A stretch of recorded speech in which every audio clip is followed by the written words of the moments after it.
Today I'll be providing you with an overview of the Bridgeline Digital Experience Platform, and we'll take a close look at the content management capabilities of the product.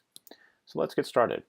So here I am at my login screen. I'm just going to go ahead and log into the site, and we have the ability to, of course, have a single sign-on into the platform for all the different product modules that are available here. I'm going to log into the content platform, and with the content platform we can have multiple users and groups and give permissions to gain access to certain areas of the site. From a management standpoint, we can have workflow and approval processes in place, basically that author, approver, publisher model.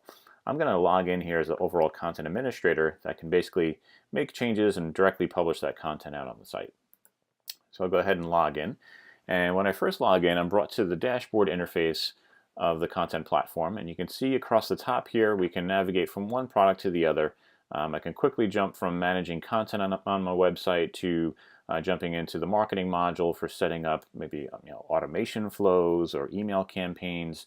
I can manage my contacts, my landing pages, a whole bunch of different features that are available here under the marketing platform. I can also, perhaps this is a commerce site. Now I want to, as I publish content out here, maybe I get an email notification about a new order that was placed. I can quickly jump over to commerce and start facilitating that order. I can manage my product catalog from here, manage my navigation categories, set up coupons and promotions. So you can see, again, you can navigate very quickly across the platform. It's basically just a deep link into all the underlying areas within each of the products that I can quickly jump through across the top here. Insights handles all the analytics, the usage and behavior, all the different reports that are out of the box here. And social is for social media monitoring, social publishing capabilities, having a social calendar to push out different posts to different channels throughout the social networks. But here for today, we're focused on the content platform, and you can see here on the dashboard I have across the top my navigation for managing all the different site assets. So we have different libraries for handling the navigation structure of the website with menus and pages. We have the ability to handle structured and unstructured content using our content item library. That's where all that content is stored. We have our images and files and media libraries. So basically all the different assets that make up a web page are stored in different libraries here that can be repurposed. We have a tagging and taxonomy engine, basically a library that can be applied to any content throughout the site to tag content, tag people, really create for a very contextual experience throughout. We also have a whole series of engagement tools available. So everything from forms for creating, whether it be contact or feedback forms, newsletter sign-up form, having surveys on the site. I can also deploy blogs, multiple blog channels, and have comments and moderation there. Managing site comments. So if I had maybe news articles I want to have commenting on, I can easily do that with the platform. Again, we have workflows that we can apply throughout the site for different administrators to be able to make their changes, submit it into workflow for internal review and approval before it actually goes live on the site. We also have some great content syndication capabilities for pushing out your content through different channels, RSS feeds, etc. That's built into the platform here. As I mentioned earlier, we can manage all of our administrators, have different users and groups and permissions there and different entitlements. And then we can also manage the front-end users. So if we're building a secure web portal where they need to log in, authenticate with the site to gain access to it, maybe there's different levels of permissions there, there are different tiers of users. We can manage that natively within our platform. We also integrate with LDAP providers, Active Directory, for example, for consuming identity of users and extending that identity out within the platform for handling granular permissions of content. So that can all be managed within the platform here. We also have a whole series of different site functions available for managing all your SEO, managing multiple sites within the platform. So you can have perhaps different multilingual sites. So you can have a master site in English and spin up a whole series of multilingual sites off of that. It's also helpful for any brand networks or franchise organizations, for example, where you have a hierarchy of websites that you want to manage very efficiently with the platform. We have distributed publishing capabilities where you can manage things at the higher level and push content down selectively to the underlying locations. We also have the ability to manage 301 redirects. Goes over very well from an SEO standpoint. If we're redesigning websites that have old URLs in place that people have bookmarked over the years, we can gracefully handle that with the 301 redirects within the platform. Some great capabilities for search management, where we have integration with Elasticsearch. There's a lot of configurations that are here for fine-tuning that search and the algorithm there. And then finally, we have our global find and replace function for making updates globally throughout the site. For perhaps a copyright on the footer, if you want to update that across the board, or office location, phone number has changed or something like that. That can be done very easily by using the global find and replace function. And then finally, we have a section for developers. We do have a developer license, so developers can create their own templates and modules and content definitions, their own style sheets, and upload those into the platform. So it's a very developer-friendly platform here, allowing them to be able to continue to evolve the site, as time goes. And then within the dashboard here, you can see we basically have an aggregate of all the activity that's going on within the platform, all the pages that have been created for the site, all the underlying content items, whether it be structured content, unstructured content, that's all stored in our content item library, files, images, forms. So again, all the different libraries, giving a total aggregate of all the assets that are in there. I can directly jump right into that library and start managing those assets. I can also, on this dashboard, see any of the recent publishing activity, all the pages that have been recently published on the site. If I want to quickly review what that page looks like, I can click on the little jumper icon and take a look at that page of content. And then if I wanted to edit that page, I could just click on Edit Page, jump to that page in the editor, and start making changes. I can also go in and edit page properties. So if I wanted to update the SEO properties or the security and settings or the search configurations, I can do that very easily directly from here. You can also see I have the ability to filter down, find a page that I'm interested in looking for, and take direct action right from here. Within the dashboard, we also have our ability to manage comments. So if we do have comments enabled on blogs, for example, we can see any of those comments come up here. Anything that's pending approval, I can review it, edit the comment, approve it, or reply to the person that left the comment here. So I can manage that all from my dashboard. But really, I would say the heart of the platform is our site editor. We'll take a look at that in a second. Just to show you a quick view of an example library.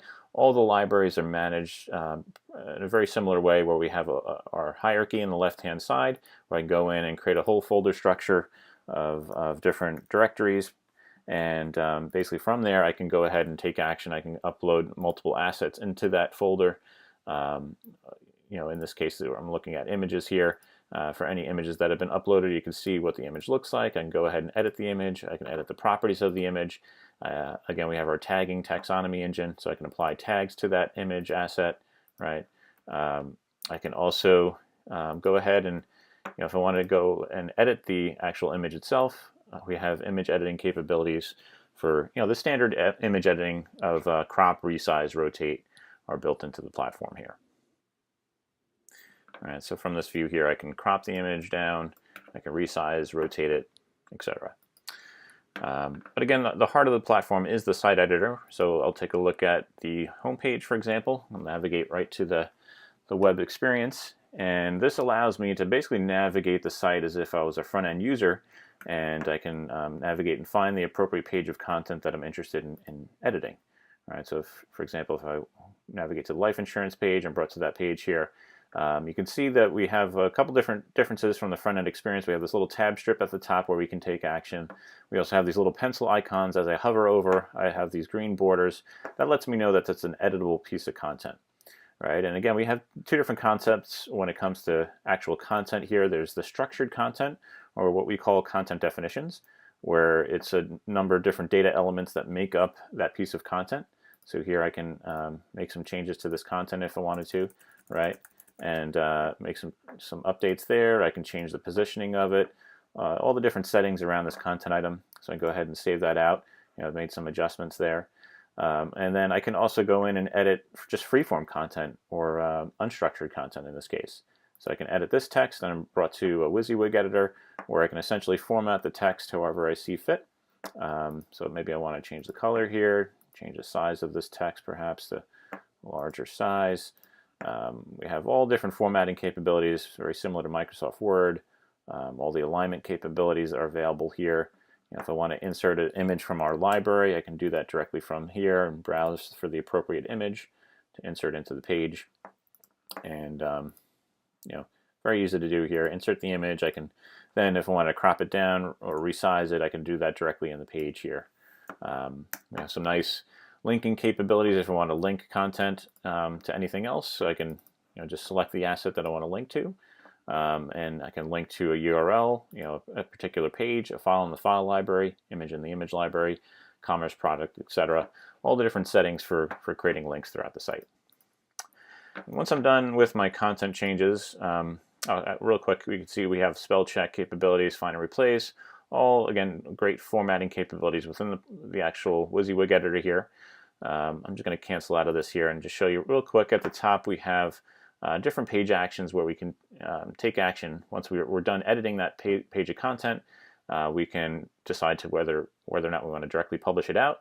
We can submit it into workflow, where we can specify the specific date and time of when this page should go live on the site, and also the archive date as well, right? So if I want to select perhaps tomorrow, want to go live at a certain time, I can specify the date and time and also the auto archive date. So maybe it's a short-lived page, maybe it's some sort of event that's happening.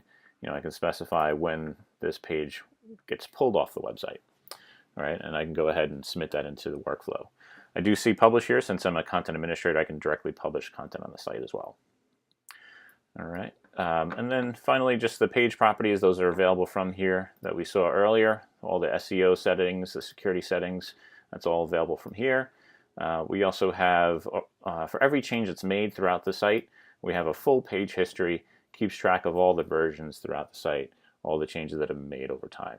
All right, and if I wanted to roll back to a previous version or compare pages, I can easily do that within the platform here. To take a look at real quick, just some of the engagement tools. Again, we were talking about the form capabilities earlier. So we'll navigate to a page that has a form on it. Let's go to disability income insurance. And I think on this page is a form. Here we go. On our get a quote page, so here's our form for our quote, and you can see it's step 1 of the process. I can go ahead and here and edit the form. I can drag and drop different form fields that I want to ask of the end user to fill out. Right. We also have direct integration with Salesforce, so any of these fields that we drop in can automatically sync with Salesforce and keep those contact and lead records up to date within the Salesforce platform. All right, so some very powerful form capabilities within the platform. And finally, just the blog capabilities that we have. I'll just show you on the front end side of things. We have, I believe there's a blog underneath here. We have our blog posts, our blog listing page where we can categorize all the different blog posts, auto archiving capability. I can see the blog post itself, drill into the post details. If I want to manage the post from here, I can directly edit the post, change out the content, all the details around the post, allow commenting or not. That's something we could turn on or off here. We also have our SEO properties, any additional properties. They're all managed within the blog post itself. All right, so that concludes my quick review of the content module. Of course, there's a lot more functionality here, but just high-level overview. Hope you found it informative. And any questions, please feel free to reach out to your customer service representative. Thanks so much.